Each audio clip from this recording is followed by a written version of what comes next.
제가 아까 전에 광고한 것처럼 지난주 금요일 날 합동신학대학원에 가서 설교를 듣고 설교 강의였죠. 우리 어떤 장로님의 북한 선교 강의를 듣고 참 감동을 받았습니다. 제가 정말 그 자리에서 장로님의 그 북한 선교와 관련된 호소를 들으면서 하나님의 음성을 들었다고 해야 될까요? 하나님의 임재를 느꼈거든요. 그런데 너무 좋아가지고 집에 와서 유튜브로 다시 봤거든요. 10분의 1도 안 느껴지는 거 있죠. 그래서 제가 깨달은 거예요. 이렇구나. 제가 그때 그 현장에서 직접 말씀을 들으면서 누렸던 그 하나님의 임재가 유튜브로는 전달이 안 되더라고요. 되더라도 10분의 1밖에 안 돼도, 물론 유튜브로 안 하는 것보다 훨씬 낫습니다. 예배 안 드리는 것보다는 유튜브로 드리는 게 훨씬 낫지만 이제는 조금씩 상황이 바뀌고 있고요. 다음 주가 지나면 정부도 모든 거리 제한을 실내 마스크를 제외하고는 풀겠다고 합니다. 그래서 여러분 좀 많이 예배 가운데 우리 유튜브로 예배하시는 분들, 이번 주 월요일부터 시작되는 고난주일 특별 새벽 기도에 현장으로 많이 함께 나와주시면 감사하겠습니다. 네, 물론 멀리 계시거나 좀 몸이 불편하시면 유튜브로도 환영합니다. 유튜브로라도 많이 와주시기를 바라고요. 네, 이렇게 좀 안내를 드렸고요. 또 하나는 오늘이 무슨 주일이라고요? 종료주일이요. 그리고 내일부터가 고난주간이고요. 그리고 금요일이 고난일입니다. 그리고 다음 주 주일이 부활주일입니다. 이게 저는 처음에 너무 어려웠어요. 그래가지고 오늘 설교를 위해서라도 이걸 좀 정리해드리고 설교를 시작하려고 합니다. 종료주일은 예수님께서 예루살렘에 들어오신 날을 기념하는 거예요. 그게 바로 부활주일 바로 전주에 있었던 사건입니다. 그래서 오늘 예수님이 예루살렘으로 들어오셔서 예루살렘에 있는 성도들이라고 할 수는 없고요, 사람들의 엄청난 환대를 받습니다. 사람들이 종려나무 가지를 흔들며 호산나 다윗의 자손이요, 이렇게 환영을 하거든요. 그리고 예수님이 제자들과 함께 지내시다가 목요일날 최후의 만찬을 하세요.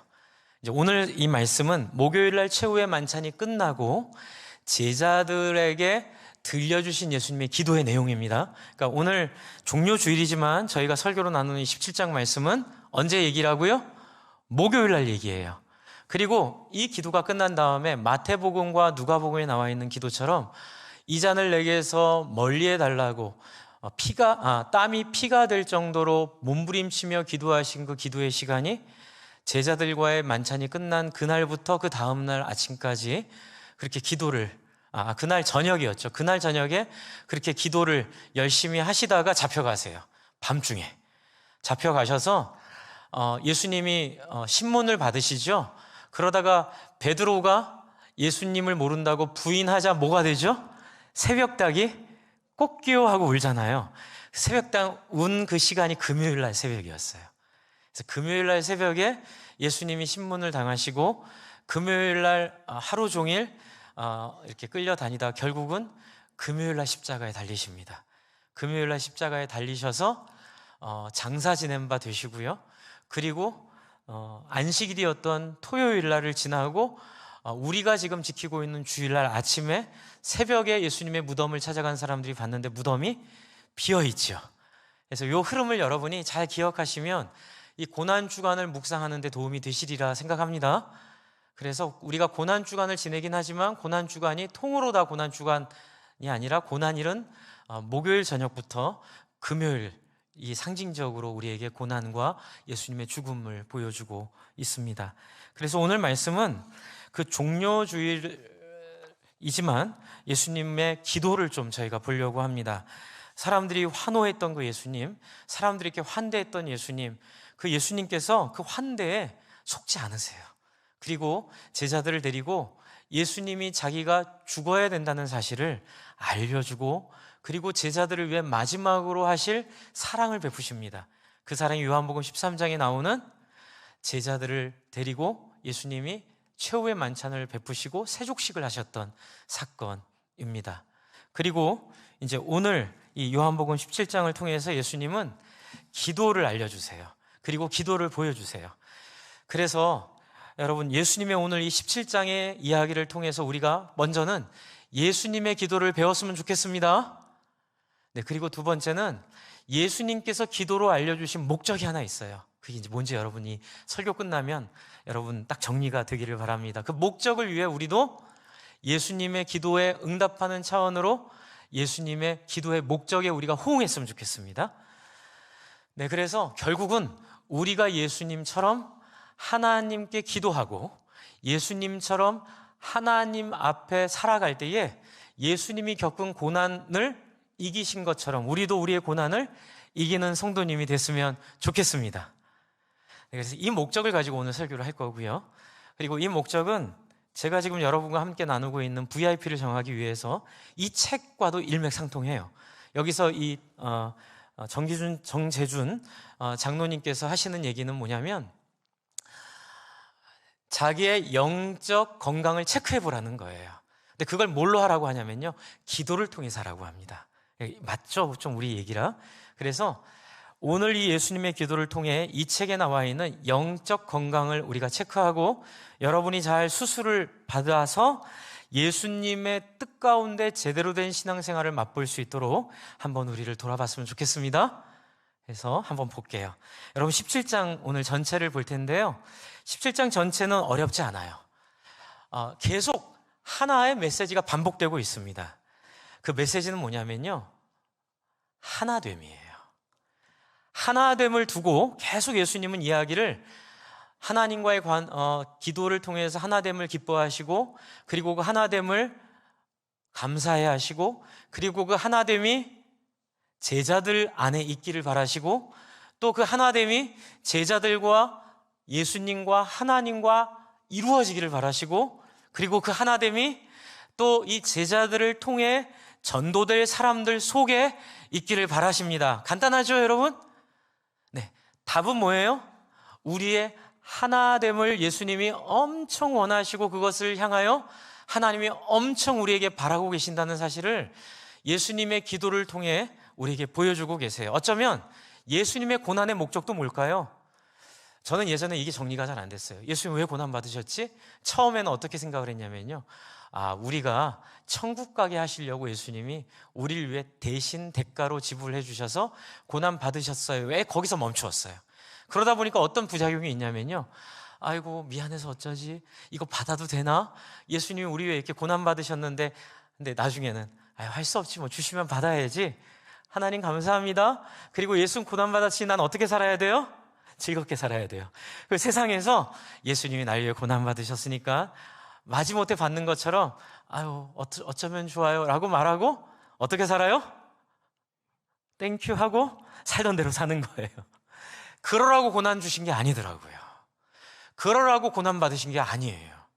예수님의 고난의 목적은 여기에 분명히 나와 있습니다. 17장 여러분 1절부터 5절에 보여주고 있는 예수님의 고난의 목적이 뭐냐면요, 예수님처럼 하나님과 교제하는 존재로 만들려고 고난 받으셨어요. 뭐라고요? 예수님처럼 누구와 교제하게 하려고?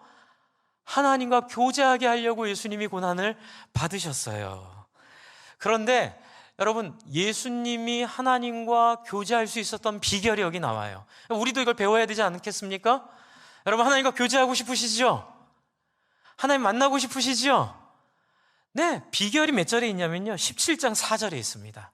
보여주시죠? 제가 앞에 준비했어요. 너무 중요해서 4절을 같이 한번 읽을게요. 읽어주세요. 시작.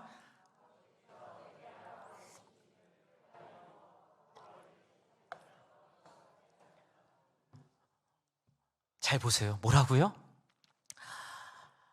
아버지께서 내게 하라고 주신 무엇을요?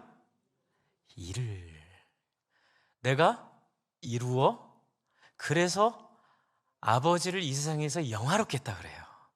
이게 무슨 말이냐면요, 이게 되게 한국 번역이 어렵게 돼 있어요. 이게 읽어도 무슨 말인지 모를 것 같아요. 그래서 헬라 원문도 보고 영어도 보니까 이제 이게 이런 뜻이에요. 아버지께서 나에게 하라고 주신 그 일을 내가 한 이유는 하나님을 사랑하기 때문에 내가 최선을 다하여 하나님이 원하는 일을 해냈고, 그 일은 세상이 불가능하다고 생각하고 세상이 그것은 하나님의 일이라고 아니라고 생각한 일이었지만 결국엔 내가 이 일을 통해서 하나님이 소원하신 일임을 내가 이 세상에 확인시켜 주었습니다. 그래서 그 일을 통하여 하나님이 구약에 했던 이야기들이 아무것도 아닌 이야기, 그렇죠? 그냥 아무것도 우리가 따를 수 없는 비상식적인 이야기가 아니라 진짜 가능한 이야기, 진짜 하나님이 실현 가능한 이야기를 하신 것임을 제가 증명했습니다. 이렇게 얘기하는 거예요. 어렵죠? 이렇게 생각하시면 돼요. 누가 이웃사랑이에요, 목사님? 이웃사랑은 안 돼요, 안 돼요. 우리는 죄인이라서 이웃사랑이 안 돼요. 이웃사랑 해야 된다는 건 제가 알고 있을게요. 그런데 안 돼요. 그리고 아예 포기해버리는 거, 그게 구약 성도들의 모습이었어요. 하나님은 계속 얘기하세요. 내 뜻은, 내 마음은 너희가 나를 사랑하고 내 계명을 지키는 것, 그 핵심은 내 소원을 따라 너희가 뭐라도 해보기를 내가 원하노라 그랬는데 이스라엘 백성들은 하나님, 우리는 죄인이라서 제사드리잖아요. 그러니까 하나님 그런 거 얘기하지 마세요. 그렇게 하면서 하나님을 굉장히 속상하게 만든 역사가 구약의 역사였어요. 심지어 우리조차도 어떻게 하죠? 목사님, 이게 예수님이 하신 건요, 그건 예수님이니까 하신 거죠. 우리는 그게 불가능한 사람들이에요. 그러니 우리는 못해요. 혹시 안 하고 싶어서 그런 거 아니세요? 그렇게 하고 싶지 않아서 그런 거 아니세요? 이제 거기에 예수님이 우리에게 딱 보여주신 게 뭐냐면요, 얘들아, 내가 하나님과 누리는 교제의 핵심에는, 아까 지금 우리 기도해 주셨는데 너무 감사해요. 그 표현, 아무 일도 하지 않으면 아무것도 하지 않으면 아무 일도 일어나지 않는다. 여러분 한번 같이 해주실래요? 뭐라도 해보는 것. 왜요? 하나님을 사랑하기 때문에. 여러분, 지금 예수님은 우리에게 주시는 그 메시지는, 여러분이 예수님의 고난을 통하여 예수님이 원하셨던 건 딱 하나예요. 그건 뭐냐면, 예수님이 저와 여러분 사이에 묶여 있었던 하나님과의 관계, 그 하나님과의 관계를 방해하고 있었던 죄의 문제를 하나님이 예수님을 통해 해결해 주심으로 말미암아 어떻게 해요? 저와 여러분이 하나님을 만나게 하려고 하신 거예요. 그래서 여러분, 지금 예수님은 기도를 해 주시면서 또 기도를 보여주세요. 기도의 목적이 우리와 하나님과의 교제를 기도하시면서 또 이렇게 얘기하시는 거예요. 너희가 나를 통해 하나님과 만났으면 나처럼 기도해보지 않을래? 그러면서 기도를 알려주고 계세요. 그래서 17장 1절, 2절, 3절을 보시면 얼마나 이 기도의 본질이 관계 가운데 있는지를 보여줍니다. 여러분, 17장 1절, 2절, 3절을 제가 읽어드릴게요.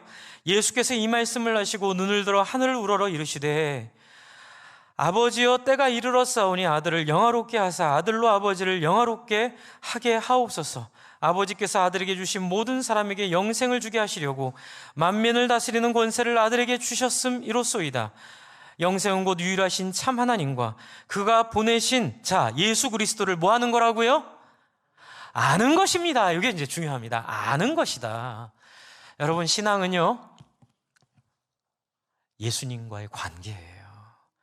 신앙은 하나님과 좋은 관계예요. 그래서 여기서 말씀드리고 싶은 건, 기도의 핵심은 여러분이 하나님 앞에 좋은 관계로 나아가는 거예요. 그럼 여기서 이제 여러분 질문이 들어올 수 있어요. 목사님, 저는 기도가 안 되고 뭘 기도해야 될지 모르겠어요. 편하지 않아서 그러신 거예요. 누가? 하나님이. 편하게 느끼면 굉장히 기도가 자유로워져요. 그래서 제가 예전에 잘못 배웠던 게 뭐냐면, 거룩하시고 진실하시고 영화로우시며 하나님 앞에서 어떻게 감히 우리가 우리의 마음을 드러내겠습니까? 오직 하나님 앞에 제가 순종할 뿐입니다. 마음은 안 그러면서. 마음은 온갖 의심과, 마음은 온갖 약함과, 마음은 온갖 더러움 속에서 빠져 있으면서 안 그런 척 하나님 앞에 나와서. 그리고 또 제가 자주 말씀드리잖아요. 맨날 주일날마다 지난 한 주 죄를 짓고 온 이 불쌍한 자식을 용서하여 주시옵소서. 그게 한두 주면 좋은데 30년 내내 매주일마다 하나님 열받으실 것 같아요. 그런 줄 알면 어떻게라도 하다가 와가지고, 하나님 아버지, 제가 최선을 다하여 살았지만 하나님, 하나님 앞에 완전하게 해드리지 못해 죄송합니다. 이 기도는 모르겠는데 한 번도 노력도 안 해보고 그렇게 살 마음도 없으면서 하나님 앞에 와서는 하나님, 지난 한 주도 죄를 짓고 살아온 불쌍한 자식을 용서하여 주시옵소서. 그게 바로 예수 죽인 유대인들의 모습이었어요. 예수가 그렇게 바꿔놓고 싶어 했던 잘못된 신앙의 모습이었어요. 미워서 바꾸려고 한 거 아니에요. 그거 갖고 있으면 천국에 못 가기 때문에, 하나님을 잘못 알기 때문에 천국이라고 생각한 그곳이 바로 지옥이기 때문에 예수님이 유대인들에게 그렇게 죽으면서까지도 부탁한 얘기, 유대인들을 그렇게 바꾸려고 했던 얘기 뭐예요? 얘들아, 따라해 주실래요? 하나님 앞에 솔직해지자. 바로 그게 예수님 보여주신 기도의 본질이에요. 그걸 위해서 예수님 우리 위해 고난받으셨고, 그걸 위해서 예수님 십자가에 죽으셨고, 그걸 위해서 예수님이 부활하신 거예요. 그래서 예수님 우리에게 지금 보여주고 있는 기도의 본질이 뭐라고요? 하나님 앞에 솔직해지는 거예요. 물론 처음부터 이렇게 기도할 수 없어요. 해놓은 게 없잖아요. 그러나 우리가 처음 기도의 본질을 잘 찾으면 예수님처럼 기도할 수 있게 돼요. 어떻게 해요? 같이 해주세요. 있는 모습 그대로 솔직하게 이렇게 기도하는 게 기도예요. 하나님, 기도가 뭔지 모르겠어요. 하나님, 기도하고 싶어요. 더 솔직하게 해볼까요? 하나님, 기도하기 싫어요. 하나님, 예배 나오는 거 너무 어려워요. 엄마 아빠가 소원이라니 나왔지만, 부모님에 대한 효도 차원에서 교회 다녔지만 솔직히 납득이 안 돼요. 하나님, 저 어떻게 하면 좋아요? 하나님, 도와주세요. 여러분, 이게 지금 예수님께서 17장 1절부터 5절까지 해서 보여주고 있는 기도의 모범이고 시작이에요. 왜요? 예수님이 이것 때문에 우리를 위해 죽으셨어요. 할렐루야. 이렇게 하게 하려고, 이렇게 가능하게 하려고, 솔직해도 더 이상 부끄럽지 않고 솔직해도 더 이상 죄가 되지 않게 하려고 예수님이 대신 우리를 위해 고난을 감수하며 십자가에 죽으셔서 우리로 하여금 있는 모습 그대로, 우리 마음에 있는 고민 그대로를 하나님께 털어놓도록 하나님이 예수를 십자가에 못 박게 하신 거예요. 여러분, 이렇게 시작하기를 바랍니다. 화내도 좋아요. 이렇게 말이 될지 모르겠지만, 하나님 앞에 화내지는 마시지만, 하지만 화가 나면 화난 대로 나아가셔도 돼요. 하나님 앞에 의도적으로 화낼 필요는 없지만, 그러나 하나님, 내 인생이 계속 꼬이고 내 삶이 계속 답답하고 이해할 수 없는 고난과 고통 가운데 내가 지금 머물러 있는데, 하나님 어디 계십니까? 하나님, 도대체 나와 함께 하시는 거 맞습니까? 하나님이여, 내 마음을 들어 주시옵소서. 여러분, 이게 고난을 의지하는 신앙의 태도고, 지금 예수님 말씀하고 보여주고 계시는 4절에 다시 말씀드리면, 아버지께서 내게 하라고 주신 일을 내가 최선을 다해 해봤으니 아버지를 이 세상에서 어떤 분인지를 내가 드러냈습니다라는 그것을 우리의 삶을 통해 드러낼 수 있는 거예요. 그래서 여러분, 하나님이 누군지를 여러분을 통해 보여주시는 거예요. 하나님은 어떤 분이세요? 따뜻한 분, 이해력이 넓으신 분, 우리 마음을 알아주시는 분, 그렇죠? 당신을 찾는 자를 외면하지 않는 분. 그래서 예수님이 하나님을 영화롭게 했다는 뜻은, 하나님이 심술쟁이 신처럼 딱 이렇게 해서 너 내 앞에서 감히 그렇게 거룩한 신 앞에서 그렇게 까불어, 이런 분이 아니라 우리의 눈물을 같이 이해하시고 우리와 함께 같이 통곡하고 계시는 너무너무 좋으신 하나님. 그 찬양 있죠? 좋으신 하나님, 좋으신 하나님, 참 좋은 나의 하나님. 여러분, 이 하나님을 여러분이 누리기를 바랍니다. 어떤 장애도 없어요. 왜요? 이 땅에 예수가 와서 하신 일 때문에 그래요.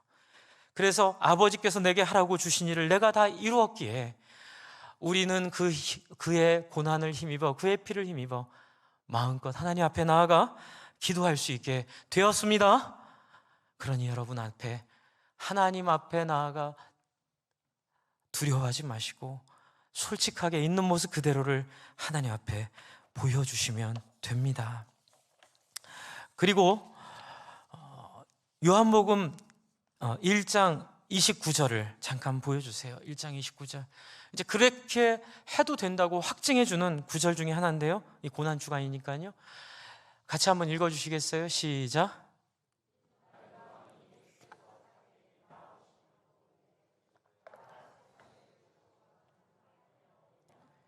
네, 그렇습니다. 구약부터 시작해서 하나님은 이렇게 하도록 미리 준비해 주셨고, 그리고 세례 요한을 통해 예수님이 이러한 존재라는 걸 확증해 주셨어요. 그리고 이 일을 통하여 우리에게 가능하게 하시는 일은 요한계시록 5장 8절에 나와 있습니다. 이건 제가 금요일 날 저녁에 전체 본문을 좀 설교하려고 하는데요. 이것도 한번 같이 읽어주세요. 시작.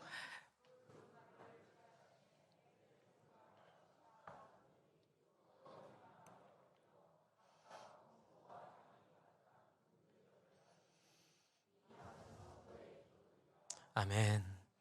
여러분, 어떤 일이 벌어질까요? 세상 죄를 지고 하는 어린 양 덕분에 여러분, 요한계시록 5장을 전체를 읽어보면 너무나 영광스러운 표현이 나와요. 그게 뭐냐면 일찍 죽임당한 어린 양이, 일찍 죽임당한 그 어린 양으로 말미암아 어떻게 됐다고요? 우리의 기도가 향기로운 하나님 앞에서의 향이 되었다고 얘기하고 있어요. 믿으시기 바랍니다. 여러분, 하나님 앞에 솔직하게 나가시면 여러분 자체를 하나님이 향기 나는 기도로 받으시고, 여러분이 무슨 얘기했는지, 무슨 마음을 품었는지 따지지 않으시고 고쳐주시고 인도해 주시고 그 마음을 설득해 주실 분이세요. 그게 하나님을 영화롭게 하는 거예요. 하나님에 대한 오해를 풀어드리는 거예요. 하나님에 대한 잘못된 마음들을 바로 잡아드리는 거예요. 그리고 요한복음 17장 11절 앞에 보여주세요. 이제 그 다음에 예수님께서 기도하시는 내용이 이런 내용이에요. 한번 같이 또 읽겠습니다. 시작.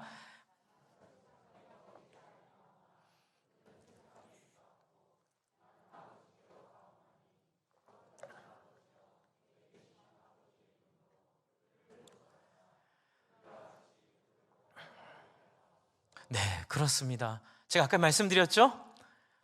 이 기도의 주제는 뭐라고요? 하나됨이라 그랬죠. 그러니까 예수님의 바람은 딱 하나예요. 기도 열심히 한다, 예배 잘 드린다, 이것저것 다 그게 목적이 아니고요. 기도도, 예배도, 목장 모임도, 봉사도, 섬김도, 성경 공부도 다 어디로 향해 가고 있냐면 하나됨이에요. 하나됨. 하나됨이 뭘까요? 여러분, 어렵죠? 하나됨이라고 하니까. 지금 예수님이 간절히 기도하고 있는 목적이 하나됨인데, 이 하나됨은 아주 쉬워요. 같이 한번 같이 해주실래요? 잘 봐주는 것. 바로 이게 하나됨이에요. 다른 사람을 잘 봐주는 거예요. 다른 사람을 잘 이해하는 거예요. 다른 사람을 잘 섬겨주는 거예요. 그래서 여러분, 저희 교회가 이 가정교회 사역원에 등록을 해서 정회원으로 가입을 했습니다. 그 이유는 다른 거 아니에요. 섬기는 자가 예수님을 따르는 자라고 믿고, 교회의 본질이 공동체에 있음을 고백하는 교회들과 함께 여러분 모든 성도님들을 같이 해주실래요? 섬기는 자로 하나님 앞에 만들어내는 것, 이 목적 때문에 함께 동역하는 거예요. 그래서 오늘 우리 전도사님도 그 세미나 가셨거든요. 세미나 가면요 엄청 충격받습니다. 저도 처음에 세미나 가서 엄청 충격받았어요. 세상에 이렇게 왜 섬기지? 저를 정말 극진하게 섬겨주시는 거예요. 정말 진심으로 섬겨주시는 거예요. 도대체 이게 뭐지? 어떻게 이럴 수 있지? 처음엔 이단인가? 처음엔 나를 통해서 무슨 재정적 이득을 얻으려고 하나? 라는 오해가 들 정도로 너무 섬겨주는 거예요. 그런데 충격받은 건 뭐냐면 이분들이 왜 섬기냐면 딱 하나 때문에 그래요. 이 기도 때문에. 예수님의 소원이 당신과 같이 다른 사람을 섬기는 자를 만들기 위해 예수 죽었음을 믿고 자기도 예수 사랑하게 돼가지고 예수처럼 예수의 소원을 따라 한 번 자기 자신을 드리기로 결심했고 해보니 좋았더라. 그래서 더 하게 되고 더 하게 되니 더 행복해지고 또 행복해지니 더 하게 되고, 그래서 오늘 이렇게 여러분 섬기게 됐어요 라고 제가 2004년에 그 교회 세미나 갔다가 그 간증을 듣고 굉장히 도전을 받았었어요. 주 안에 사랑하는 성도 여러분, 하나 되면 뭐라고요? 다른 사람을 잘 봐주는 것이고 다른 사람의 관심을 갖는 것이고 섬기는 거예요. 그런데 이것이 뭐라고요? 예수님과 하나님이 누린 관계라고요.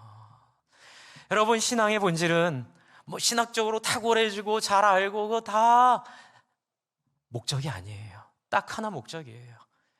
하나 되게 하는데 유용한 신학이, 하나 되게 만드는 그 하나님의 마음이 틀림없는 하나님의 말씀임을 믿으시기 바랍니다.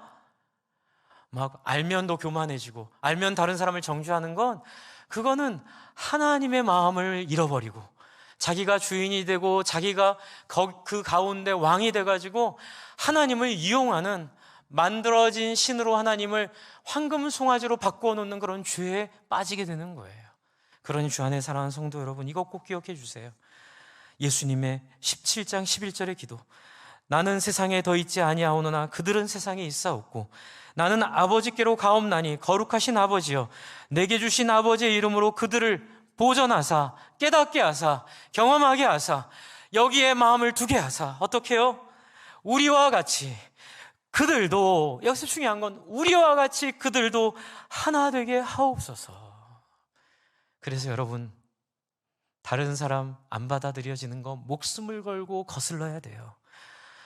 내가 미워하는, 좀 서운해하고 미워하는 사람에게 얼굴을 이렇게 안 피고 싶은 그 근육을 예수 죽은 십자가를 기억하며 그 마음을 십자가에 못 박아버리고 어떻게 해요? 억지로라도, 누가 그러시더라고요. 목사님, 억지로 하면 위선 아닌가요?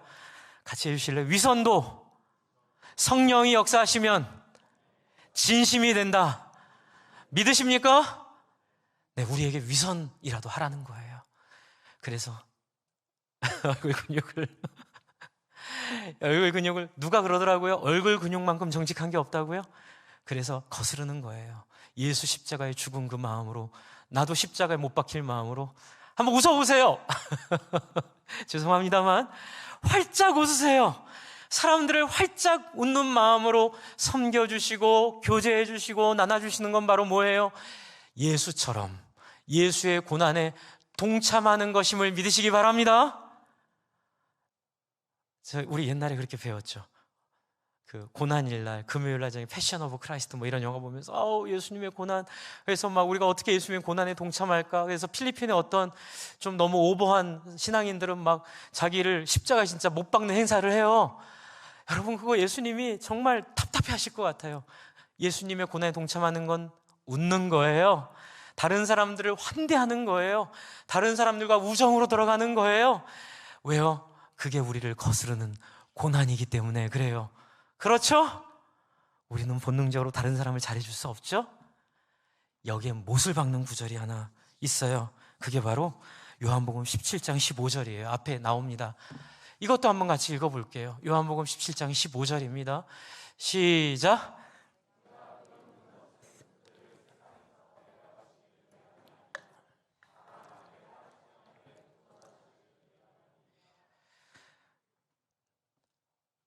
예수님이요, 우리를 향한 목적을 분명히 선포하셨어요. 당신의 사용 목적이에요. 그게 뭐예요?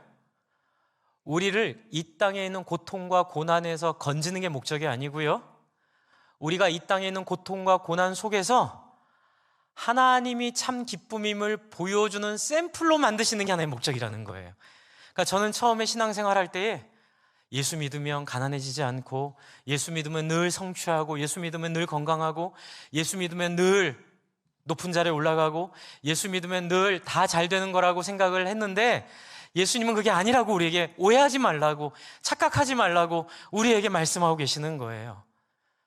일부러 우리를 고난 가운데 두실 거라고 말씀하세요. 그런데 그 고난은 뒤에 이제 설명을 드릴 건데요, 그 고난은 우리가 꼭 한 번은 겪어가야 될 거예요. 왠지 아세요? 그 고난은 우리가 예수에게 어떤 진심인지를 보여주는 유일한 통로이기 때문에 그래요. 그래서 여러분, 이 말씀처럼 예수님이 우리를 향하여 고난 가운데서 벗어나게 하는 것이 아니라 이 세상에 머물기를 원하시고 이 세상에서 예수님처럼 그 악에 빠지지 않고 하나님의 백성으로 보존되기를 원하신다는 하나님의 진심을 깨닫기를 바랍니다. 이게 안 깨달아지면 신앙의 틀 자체가 망가지더라고요. 이게 안 깨달아지면 자기의 삶의 방향 자체가 바뀌더라고요. 그래서 여러분, 예수님이 우리를 위해 고난받고 십자가에 죽으심은 살던 대로 그렇게 살기를 원하셔서 살다가 천국 보내줄게 이런 게 아니에요. 한번 절 따라해 주세요. 이제껏 살던 길을 바꾸어라. 이제 그것이 바로 예수의 십자가의 메시지예요. 이제껏 살던 길을 바꾸어서 그러면 고난에 들어가게 되어 있습니다. 그러면 우리도 길을 바꾸면 예수님처럼 사람들이 오해를 받게 되어 있어요. 고난으로 들어가는 길을 예수님이 일부러 우리에게 허락하시는 거예요. 그래서 이 길을 통해서 저와 여러분이 하나님을 내가 사랑하는지를 확인할 수 있게 돼요. 죄송해요. 고난을 통해 확인한다고 말씀드려서. 그러나 이게 진리예요. 미안해요. 여러분이 원하지 않는 얘기를 해서. 하지만 이것이 비결이에요. 여러분에게 주어진 나를 거스를 뿐만이 아니라 내가 살던 길을 돌이킴으로 말미암아 가난하기 위해서 신앙생활을 하진 않아요. 죽기 위해 신앙생활을 하진 않아요. 하지만 주님 따라 살다 보면 가난해질 수 있어요. 주님 따라 살다 보면 일찍 죽을 수 있어요. 주님 따라 살다 보면 원하지 않는 삶 가운데 끌려갈 수 있어요. 하지만 그것보다 무엇이 더 중요해요? 하나님이 옳다는 사실이 더 중요한 거예요. 그래서 가난해지기 위해서는 아닌데, 저는 여러분이 가난해지지 않고 다 풍성해지길 바라지만, 그럼에도 불구하고 가난해지더라도 일찍 죽임당한 어린 양을 따라 일찍 죽더라도 내 삶에 이 땅에 있는 그 어떤 평가와 어떤 가치와 일치하지 않는 삶을 살더라도 나는 하나님을 떠날 수 없고 그분의 가치를 벗어날 수 없는 그 사랑을 경험했으니 하나님이여 나를 당신이 원하시는 인생으로 사용하여 주시옵소서. 여러분, 이것이 바로 뭐예요? 예수님의 기도의 목적이었고 예수님의 꿈이었어요. 자원하여 예수의 길을 따르기를 원하는 자들을 하나님 앞에 기도한 거예요. 저는 처음 참 고민이 된 거예요. 이 말씀을 연구하면서 정말 어려웠던 부분이 이 부분이에요. 왜 고난 가운데 우리를 놔두시고 우리를 이것을 피하게 하지 않으시고 세상에서 벗어나게 하지 않으시고 왜 우리를 머물게 하시면서 이 안에서 우리를 온전하게 하라고 기도하시는지. 바로 우리로 예수의 길을 따라오도록. 그래서 어떻게 해요? 여러분 17장 20절을 같이 한번 보세요. 이건 앞에 없습니다. 여러분 성경을 한번 보세요. 20절 17장 20절입니다. 제가 한번 읽어드릴게요. 내가 비옵는 것은 이 사람만 위함이 아니요 또 그들의 말로 말미암아 뭐라고요?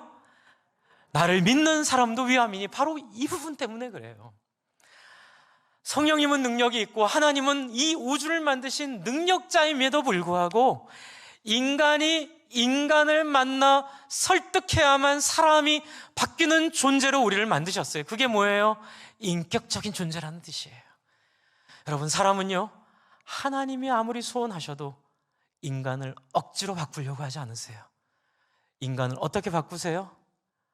사랑을 받은 존재로 감동하게 돼서 바꾸시는 거예요.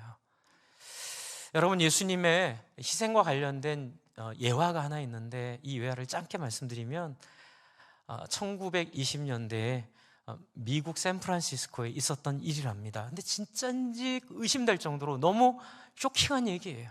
중국인 쌍둥이 형제가 살고 있었는데 이 형은 그리스도인이었고 동생은 깽단에 있었어요. 그런데 이 깽단에 있던 동생이 사고를 쳐서 사람을 살해하고 피 묻은 옷을 입고 형이 운영하는 중국집으로 뛰어들어왔어요. 너무 이 뒤에 얘기는 여러분 너무 진짜일까 이렇게 생각될 정도로 너무 충격적인 얘기인데 진짜라고 하시더라고요. 들어왔는데 이 형이 이 동생을 보고요 옷을 벗으라고 하고 자기가 그 옷을 입고 동생을 안으로 들여보내요. 그리고 형이 옷을 입고 앉아 있어요. 경찰이 쫓아와서 중국집에 들어왔더니 똑같이 생긴 쌍둥이니까 그 형이 옷을 피 묻은 옷을 입고 있는 걸 보고 체포했는데 무피권을 행사하다가 결국은 사형까지 당합니다. 이 과정을 겪은 동생이 형이 그렇게까지 죽은 것을 경험하니까 그때 마음의 변화가 오는 거예요. 아무리 해도 안 됐던 변화가 누군가가 자기의 목숨을 대신 내주어, 이건 너무 상식 바뀌잖아요. 누가 그렇게 살려고 해요? 그렇게 사는 게 옳다고 믿지만 누가 그렇게 행동을 해요? 그런데도 그렇게까지, 너무 극단적인 얘기는 한데 그렇게까지 행동하니까 그때 비로소 동생이 자수를 합니다. 어떻게 해요? 이미 그 죄로 인하여 한 명이 죽었는데 동생에게는 죄를 물을 수가 없게 되잖아요. 그래서 죄를 묻지 않았지만 동생은 진짜 형의 목까지 살아내면서 참된 그리스도인으로 살았다는 전설 같은, 정말 진짜일까라고 생각될 정도로 너무 충격적인 예화가 진짜라고 얘기를 하시더라고요. 여러분, 그런데 진짜든 그것이 좀 과장된 얘기는 그거 중요하지 않아요. 왜요? 그분이 여기 계시잖아요. 그분이 여기 계세요. 그 중국인 형과 같은 그분이 바로 예수 그리스도, 하나님이 우리를 향하여 그렇게 호소하시는 바는 딱 하나예요.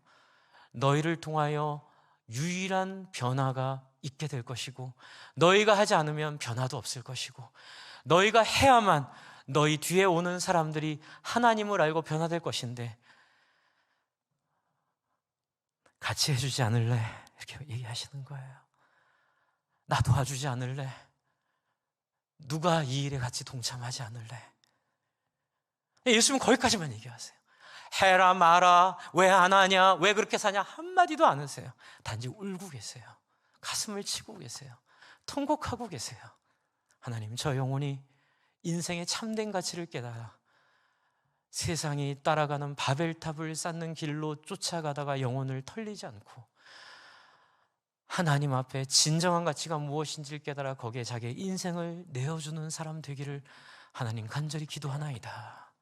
여러분, 그 내용이 바로 이 장로님께서 책에서 말씀하신 영적 건강 검진이고, 그것이야말로 우리를 스스로 수술해야 될 문제이고, 그것이 해결돼야만 우리의 삶을 통하여 능력, 생명 구원, 영혼 구원의 역사가 일어날 것임을 성경이 말하고 있어요. 여러분, 어떻게 하실까요?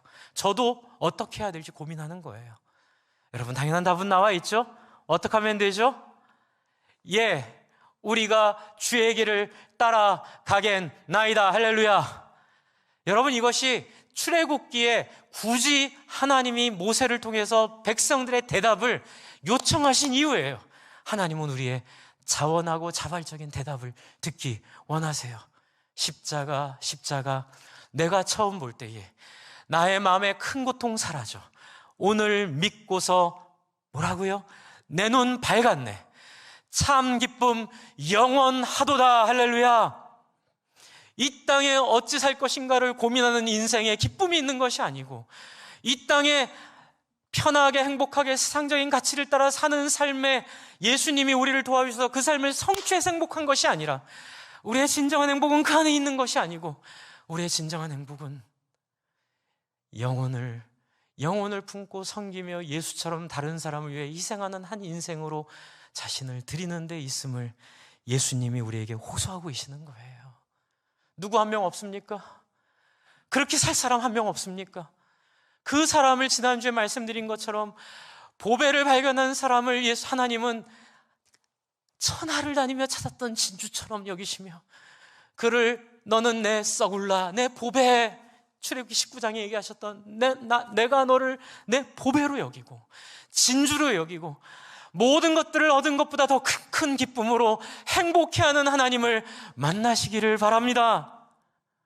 하나님의 호소를 예수님이 하고 계시는 거죠. 이제 마지막으로 거룩의 본질에 대해서 나와요. 여러분, 그것은 바로 19절입니다.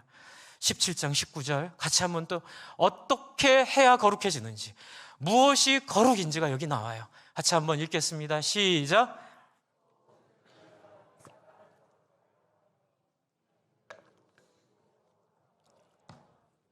여러분의 인생과 여러분의 자녀의 인생이 한번 지나가는 아무도 알지 못하는 바람과 같은 인생이 되기를 원하지 않으시죠? 저와 여러분의 자녀들과 여러분의 인생이 영원히 하늘에 빛나고 각인된 별과 같은 가치로운 인생이기를 원하시죠? 그 답이 여기 있습니다. 거룩하게 되는 것인데, 이 거룩은 신앙이 좋아지고 기도를 잘하고 그래서 내가 구원받고 내가 위로받고 내가 격려받는 그런 거룩이 아니에요. 그 거룩은 뭐예요? 남을 생각하는 마음이에요. 여러분, 거룩의 본질은 하나님, 내가 더 경건해지기 원합니다. 내가 더 거룩해지기 원합니다. 내가 더 봉사를 열심히 하기 원합니다. 내가 더 기도에 탁월해지기 원합니다. 이런 것이 아니라 다른 사람을 위하여 뭐라도 하는 것, 기도도 다른 사람을 위하여 하려는 기도, 섬김도 다른 사람을 살리기 위한 진심에서 나오는 마음. 그래서 하나님이여, 내 생명을 잃어도 좋사오니 저 한 영혼을 살려달라고 기도했던 사도 바울의 기도, 그 진심, 그 마음은 오직 예수의 사랑을 경험해 본 사람만이 알 수 있고 예수의 사랑을 맛본 사람만이 해볼 수 있는 그 놀라운 능력, 그것이 바로 예수님은 뭐라고 하십니까? 거룩의 비결이고 이런 기도의 비결이고 이런 기도의 능력이라고 얘기하고 계세요. 여러분, 거룩은 신자의 삶 꼭 하십시오. 신자의 삶에 다 나옵니다. 거룩은 관계예요. 왜 관계인지 다 그 안에 있어요. 여러분, 거룩은 관계이고 또한 거룩은 다른 사람을 향한 진심이에요. 그래서 제가 청년부 섬기면서 또 목회하면서 이제껏 여러 번 경험해 봤는데 이런 경험이었어요. 제가 청년부 총무할 때에 음란의 문제 때문에, 왜 여러분 청년들은 음란의 문제, 혼전순결의 문제로 많이 고민하지 않습니까? 자기가 그 부분에 약하다고 고민했던 친구가 어느 날 말씀을 듣고 기도하다가 간증을 하더라고요. 간증의 핵심은 뭐냐면 내가 그 음란에서 벗어났다는 거예요. 어떻게 벗어났냐면 내가 함께 기도하는 우리 형제들이 생각나면서부터, 내가 함께 기도하는 자매들이 생각나면서부터 인간을 내 욕망의 대상으로, 이 다음 단어가 중요합니다. 한번 같이 해주실래요? 참아. 다시 한번 참아. 인간을 그런 욕망의 대상으로 참아 볼 수가 없게 됐다는 거예요. 그러면서 나를 위한 마음이 아니라 이렇게 나를 위하여 기도하는 저 보석과 같은 우리 형제 자매들을 위해서, 하나님, 내가 차마 주의 자리에 들어갈 수 없습니다. 내가 나를 이기는 능력은 내가 구원받고 싶은 목적이 아니고 내가 잘 되고 싶은 꿈이 아니라 하나님이 그렇게 사랑하여 그 아들까지 내어주시며 사랑했던 그 사람 구원에 방해가 되고 싶지 않고 동참하고 싶고 그 사람 구원을 이루고 싶은 하나님의 마음에 함께 동의되면서부터는 음란이 떠나가게 되고 자기 중심성이 떠나가게 되고 자기의 오락의 시간들이 바뀌게 되고 자기의 기쁨의 자리가 바뀌게 되고 자기의 슬픔의 자리가 바뀌게 됐다는 간증을 하는 것들을 들었습니다. 주 안에 사랑하는 성도 여러분, 부흥은 어디 큰 교회, 어디 큰 사람에 의해 이루어지지 않습니다. 이제껏 교회 역사에서의 부흥은 이 사실을 깨달은 작은 사람이라 하더라도, 여러분, 미국 대부흥운동이 집더미 기도회에서 지푸라기 위에서 했던 기도회에서 시작이 됐다고 하는데요, 기도할 자리가 없어서 그냥 이런 마음을 깨달은 사람들이 모여서 이웃을 위해 간절히 기도하고 세계 선교를 위해 간절히 기도하고 이웃의 고통받는 자들과 영혼구원을 위해 간절히 기도하는 그 기도의 자리에 하나님의 영이 임했던 거예요. 여러분, 저도 경험했던 부흥의 몇 번의 기억과 또 이번에 안명준 교수님께서 한국 대학부 부흥의 역사에 대한 책을 내셨는데 그 책에 나와 있는 교회들 속에 있는 부흥들이 어떤 교회가 능력 있어 생긴 게 아니라 이런 마음을 깨달은 두세 명의 청년들이, 세네 명의 장년들이 그 마음을 모아 함께 기도하는 순간 하나님이 영화롭게 되는 부흥이 일어났습니다. 할렐루야. 여러분, 세상을 향해 하나님이 어떤 분인지를 보여주는 바로 그 부흥이에요. 1907년 길선주 장로가 평양 대부흥운동의 시작이었죠. 어떻게 시작됐냐면 그 선교사의 설교를 듣다가 자기 안에 도저히 견딜 수 없는 그 회개가 일어났어요. 길선주 장로님의 친구가 일찍 죽으면서 미성년인 아이들을 놓고 죽으면서 부탁했어요. 재산을 길선주 장로님께 주면서 우리 아이들을 위해 내가 믿고 맡길 사람은 당신밖에 없으니 이 돈으로 우리 아이들 좀 키워달라고. 그런데 이분이 이 돈을 조금 유용을 하신 거예요. 근데 아무도 몰라요. 아무도 알 수가 없어요. 그런데 하나님의 영이 임하면서 자기의 동기와 자기의 삶의 모습 앞에 하나님 앞에 통곡이 일어나기 시작하고, 하나님이여, 내가 죄인입니다. 그래서 사람들 앞에 나가서 자기가 그 고백을 해요. 내가 이런 죄를 지었다고, 내가 하나님의 복음 앞에 이런 거역되는 삶을 살았다고 회개하자.